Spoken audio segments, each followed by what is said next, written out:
ध्यान देना है। ओम नमः सिद्धेभ्यः। सिद्धं शुद्धं प्रणमीय जिनेन्द्रवर्णेमि चन्द्रमकलङ्कं गुणरयणभूषणोदयं जीवस्य परुवणं वोच्छम्।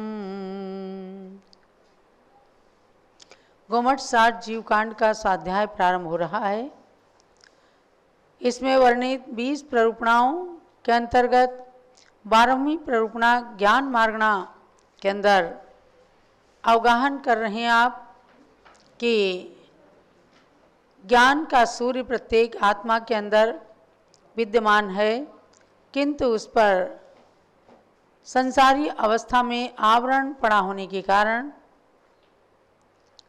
वह प्रत्यक्ष ज्ञान जो है वो पूर्ण रूप से ढका हुआ है और परोक्ष ज्ञान में मति शुद्ध ज्ञान जो है ये कुछ कुछ अंशों में हम सबको उपलब्ध हैं। तो इस ज्ञान मार्गणा के माध्यम से आपने 3 मिथ्या ज्ञानों को जाना और मति और शुद्ध ज्ञान के बारे में जाना है। तो शुद्ध ज्ञान बहुत ही विलक्षण है। यहाँ तक कहा गया कि श्रुत ज्ञान और केवल ज्ञान में केवल अंतर परोक्ष और प्रत्यक्ष की अपेक्षा से ही है, बाकी किसी प्रकार से ज्ञान की अपेक्षा अंतर नहीं है। ज्ञान की अपेक्षा केवल ज्ञान और शुद्ध ज्ञान दोनों ही सदृश हैं। अंतर केवल दोनों में यही है कि श्रुत ज्ञान परोक्ष है और केवल ज्ञान प्रत्यक्ष है। वह प्रत्यक्ष ज्ञान होने के बाद लोक अलोक की समस्त चराचर वस्तुएं प्रत्यक्ष ही दिखने लगती हैं केवल ज्ञानी को, और परोक्ष ज्ञान में शुद्ध केवली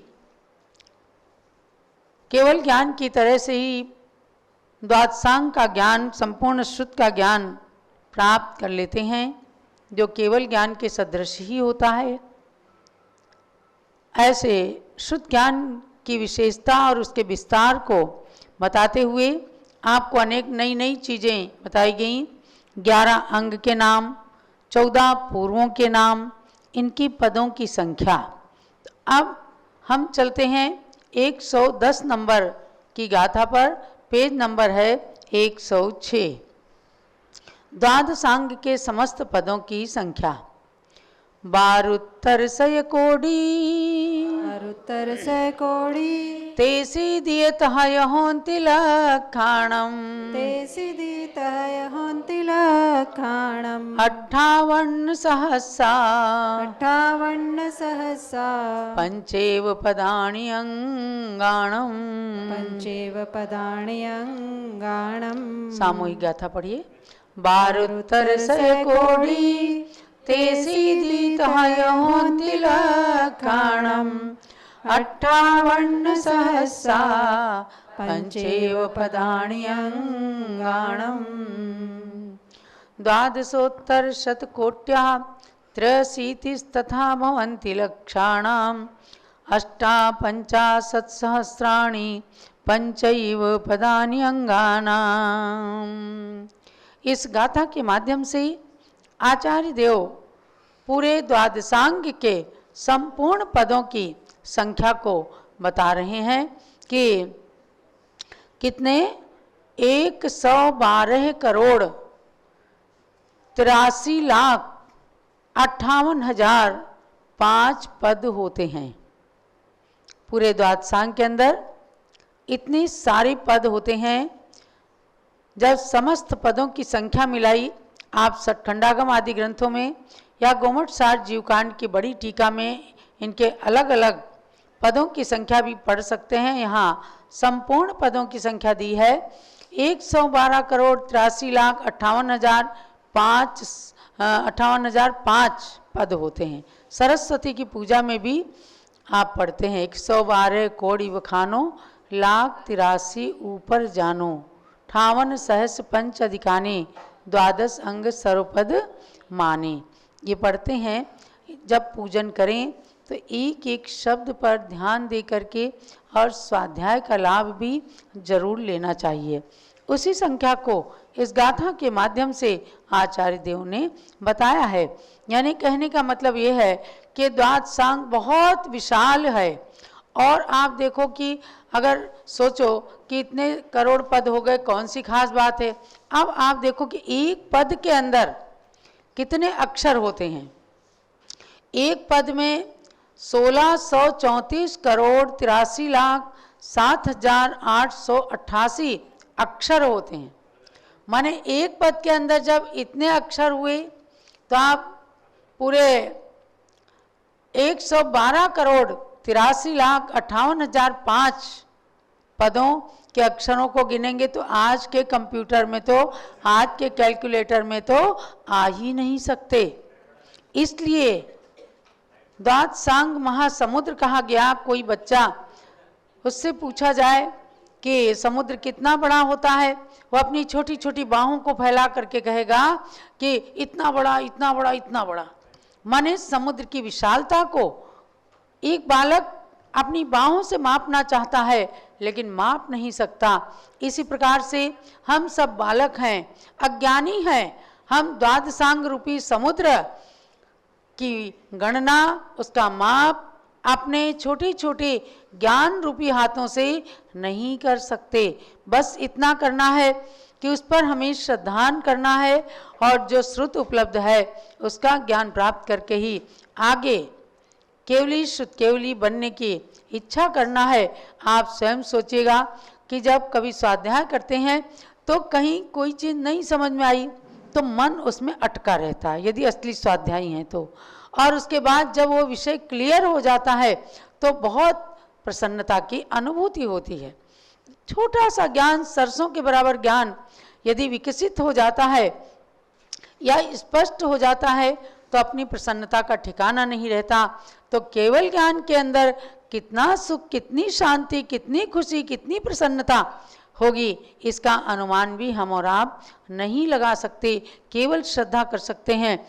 कितना विशाल द्वादशांग रूपी श्रुत, द्वादशांग श्रुत महासागर के समान है और हम सबको एक दिन प्राप्त हो, ऐसी भावना करते हुए आचार्य श्री द्वारा रचित इस गाथा पर अपने को श्रद्धान करना है।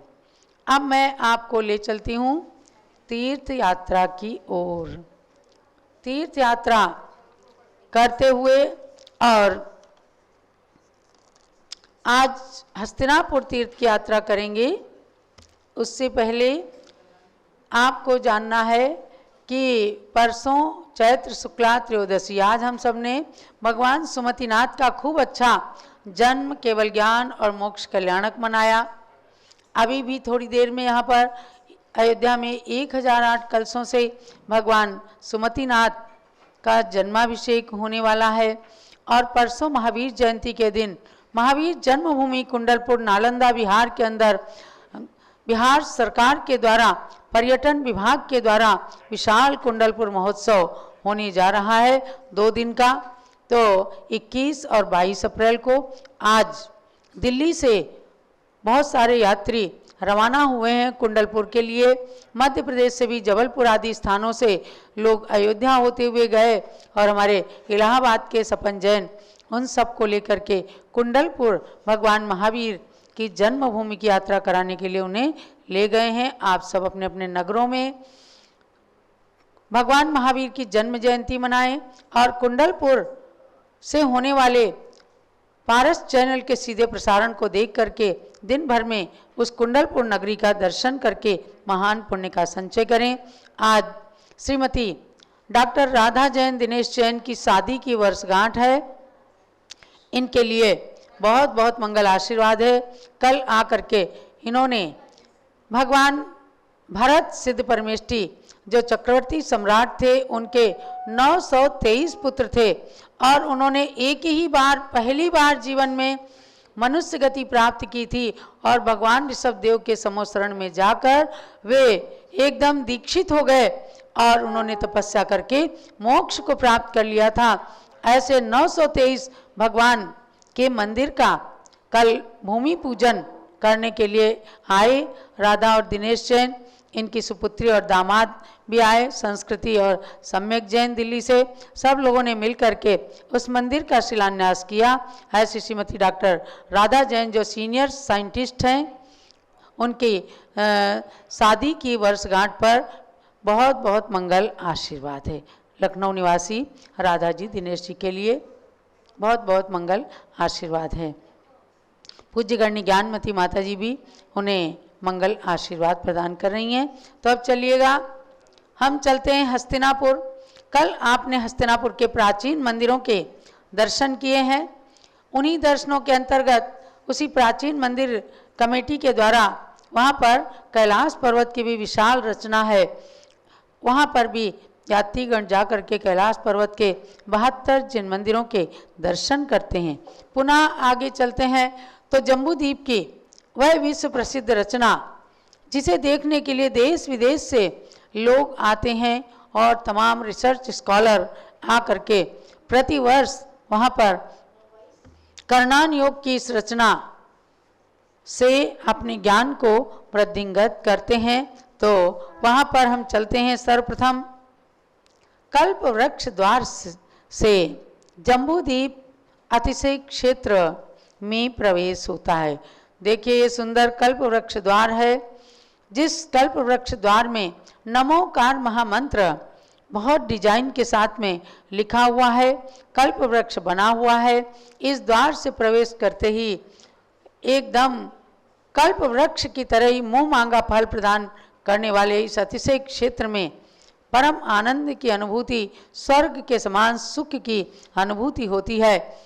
40 एकड़ के इस परिसर के अंदर 23-24 जिन मंदिर वहाँ पर बने हुए हैं, जिनमें विश्व प्रसिद्ध रचना है जम्बूद्वीप की, जो 250 फीट डायमीटर के अंदर बनी हुई है। और जब कल्प वृक्ष द्वार से इस तीर्थ परिसर में प्रवेश करते हैं तो सर्वप्रथम एक कमल मंदिर आता है, और कमल मंदिर के अंदर अवगाहना प्रमाण भगवान महावीर की खड्गासन प्रतिमा विराजमान है, जो सन 1975 में, आज से 50 साल पहले परम पूज्य आचार्य श्री धर्म सागर महाराज, जो इस परंपरा के तृतीय पट्टाचार्य हुए हैं, आचार्य शांति सागर महाराज के अक्षुण परंपरा के, उनके पावन सानिध्य में और गणिनी प्रमुख श्री ज्ञानमती माता के आरिका संघ सानिध्य में ये भगवान फरवरी में माघ शुक्ला त्रयोदशी के दिन सन 1975 में विराजमान हुए।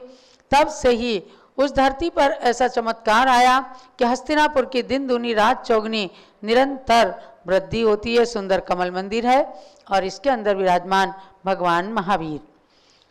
मैंने एक गीत में लिखा, कमल के अंदर कमल के ऊपर वीर प्रभु जी विराजे, अतिशय छा गया है कि अतिशय छा गया है।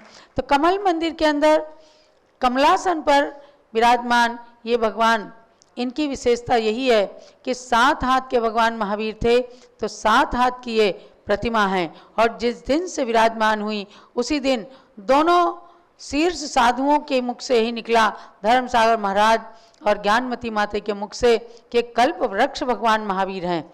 यही कल्प वृक्ष भगवान महावीर सबकी मनोकामनाओं को पूर्ण करते हैं और प्रत्येक रविवार को इनके सामने मनोकामना सिद्धि विधान किया जाता है, जिसमें पूरा देश सम्मिलित होता है आधुनिक विज्ञान के माध्यम से। तो चलिए आगे चलते हैं जम्बूद्वीप रचना की ओर।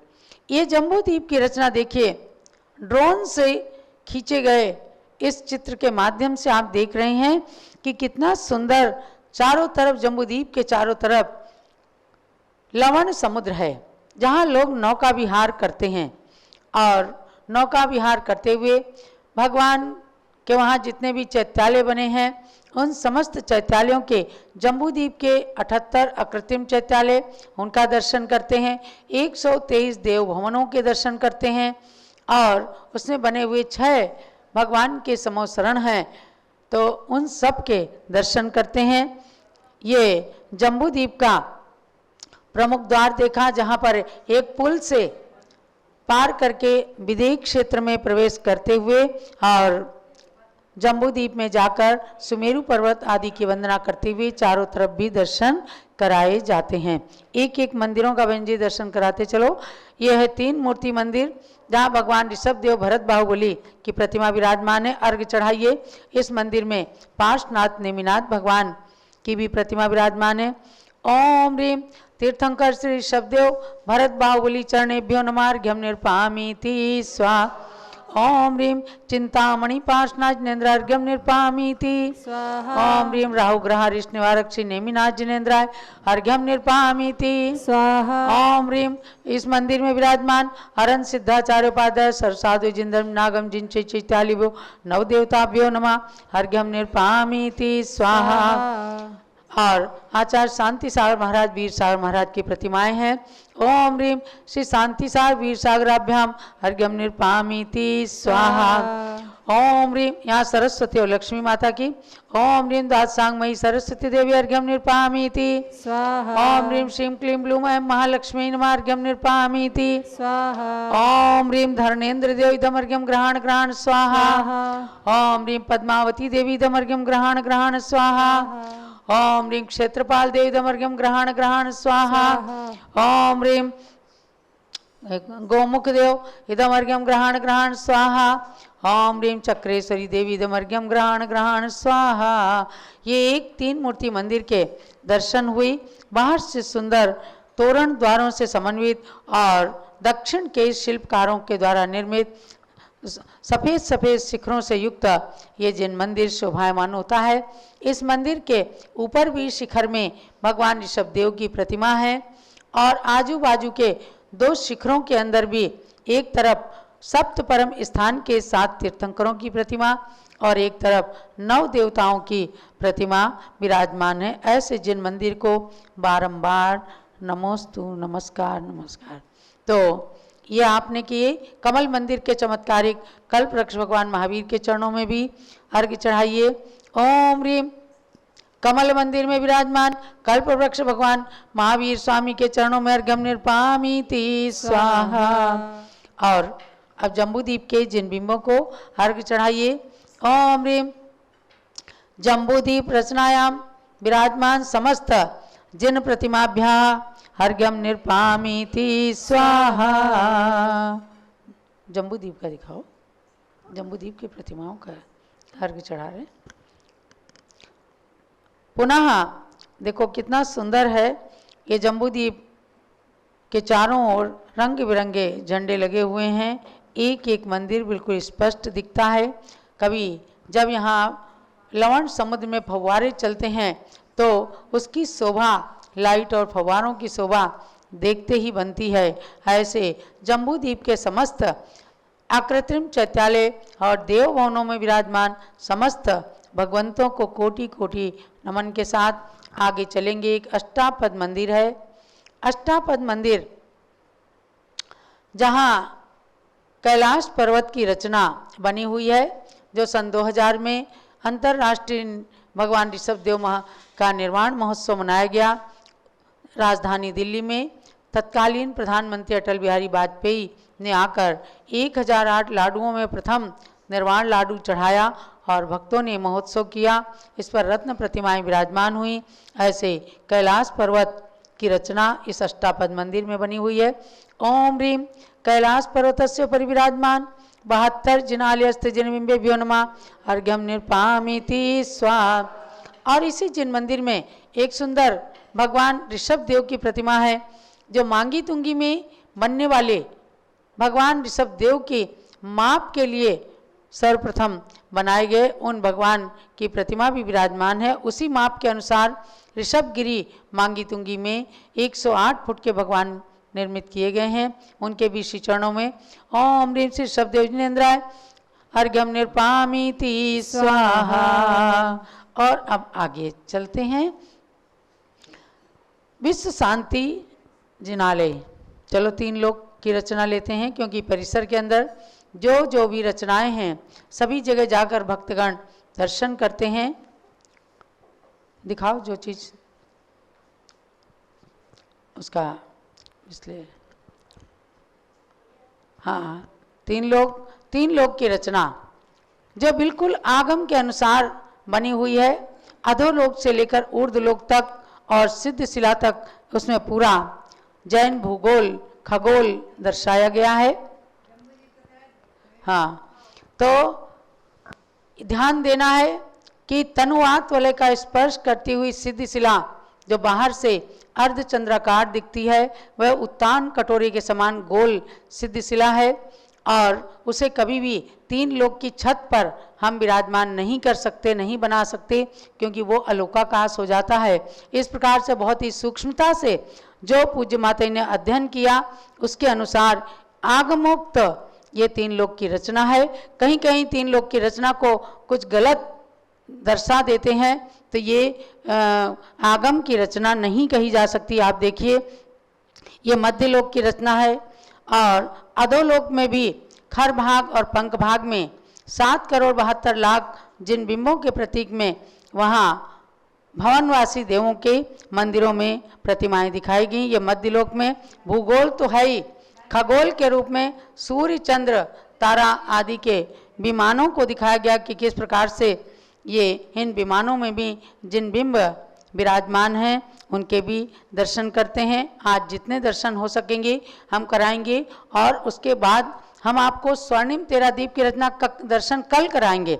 लेकिन आप तीन लोक की रचना जो अति सुंदर बनी हुई है और सबको प्रेरणादायी है, क्योंकि आपको मैं बता दूं कि एक तीर्थ पर यानी बड़ा गांव के अंदर एक तीन लोक की रचना बनाई गई जो आगम से पूर्णतया गलत बनाई गई है। गलत इसलिए किसी की क्रिटिसाइज नहीं करनी है, लेकिन वहाँ आगम 1% है ही नहीं।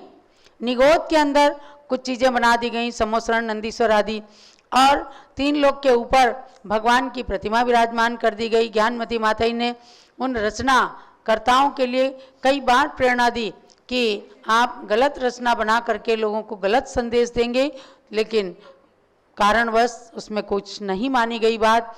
तो आगम की रचना यदि देखना है तीन लोक की, तो आपको हस्तिनापुर में जम्बूदीप तीर्थ के परिसर में जा करके पूरी ज्यों की त्यों रचना तिलोपन्नति त्रिलोक सार आदि ग्रंथों के अनुसार देखना रहेगा। ऐसे तीन लोक में विराजमान 8,56,97,481 जिन मंदिरों में विराजमान करोड़ों करोड़ों भगवंतों के लिए नमन। और इस जम्बूदीप के अंदर स्थित तीन लोक में विराजमान समस्त कृत्रिम जिन प्रतिमाओं के लिए बारंबार नमोस्तु नमोस्तु नमोस्तु भगवान। और ऐसे तीन लोक की रचना के पश्चात हम और आगे पहुंचते हैं तो ओम जिनालय, ओम मंदिर, जहाँ पर पंच परमेष्ठी के स्वरूप को दिग्दर्शन कराता है। एक 5 फुट का ओम बीजाक्षर बना हुआ है। लाल ग्रेनाइट के अंदर सफ़ेद पंच परमेष्ठी की प्रतिमाएं हैं। कमलासन पर ये प्रतिमा विराजमान है और इस मंदिर का नाम ही है ओम मंदिर। तो तीन लोक की प्रतिमाओं के लिए अर्घ चढ़ाइए, पुनः ओम मंदिर के लिए ओम ह्रीम तीन लोक रचना में विराजमान समस्त जिन बिंबेभ्यो नमः अर्घ्यम निर्पामीति स्वाहा। ओम ह्रीम ओम बीजाक्षर में विराजमान पंच परमेष्ठी के चरणों में अर्घ्यम निर्पामीति स्वाहा। और इसके बाजू में ही सुंदर भगवान वासुपूज्य का मंदिर है। 5.25 फुट की प्रतिमा इसमें विराजमान है। पूज्य आरिका से अभयमती माता जी की प्रेरणा से ये मूर्ति विराजमान हुई। उनके रोहिणी व्रत के उद्यापन में भक्तों ने इस प्रतिमा को जम्बूदीप स्थल पर विराजमान किया। चढ़ाइएगा अर्घ्य। ओम ह्रीं श्री वासुपूज्य जिनेन्द्राय अर्घ्यम निर्पामीति स्वा। इसके बाजू में भगवान शांतिनाथ, कुंतुनाथ, अरयनाथ की ये प्राचीन प्रतिमाएं सन 1975 में ही विराजमान की गई थी। जब पूज्य ज्ञानमती माता जी हस्तिनापुर में पहुंची ही थी तो इन प्रतिमाओं को की प्रतिष्ठा हुई। पुनः मंदिर इसका बनाया गया और उसमें विराजमान है। ओम ह्रीं श्री शांति कुंतु अरनाथ तीर्थंकरे नमः अर्घ्यम निर्पामीति। और फिर मंदिर निर्माता की ओर से इसमें भगवान सुपार्श्वनाथ और पार्श्वनाथ की प्रतिमाएं हैं। ओम ह्रीम सुपार्श्वनाथ पार्श्वनाथाभ्याम अर्घ्यम निर्पामीति स्वाहा। इस प्रकार से। और अब आगे ध्यान मंदिर में चलते हैं। जम्बूद्वीप के ईशान कोण में बहुत बड़ा परिसर है, मैंने आपको बताया 40 एकड़ के परिसर में सुंदर तीर्थ बना हुआ है। अच्छी चौड़ी सड़कें हैं जहाँ हर एक स्थान तक गाड़ियाँ जाती हैं और जगह जगह हरियाली आदि स्वामी जी ने की हुई है। तो वहीं पर एक ध्यान मंदिर है जिसमें ऊपर से हरी हरी घास है और उसके अंदर ह्रीम की सुंदर प्रतिमा है। उस ह्रीम प्रतिमा में 24 भगवान विराजमान हैं, उनके लिए अर्घ्य चढ़ाएंगे। ओम ह्रीम ह्रीम बीजाक्षर प्रतिमा में विराजमान 24 तीर्थंकरेभ्यो नमः अर्घ्यम निर्पामीति स्वाहा।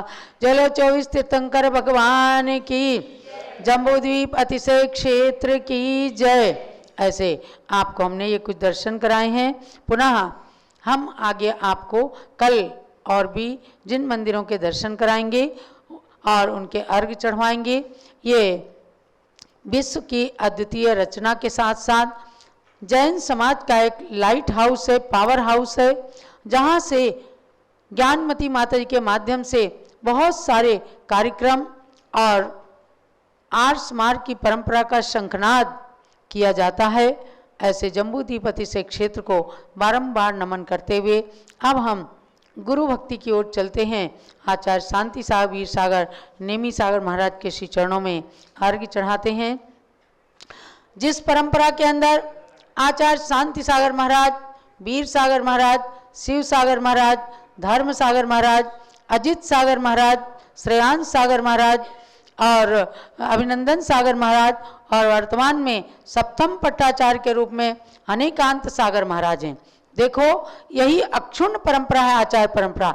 लेकिन इसमें बीच बीच में और भी आचार्यों की श्रृंखला निकल गई। उनके शिष्य प्रशिष्यों में कुछ आचार्य बन गए, उनकी गणना हम परंपराचार्य में नहीं कर सकते हैं।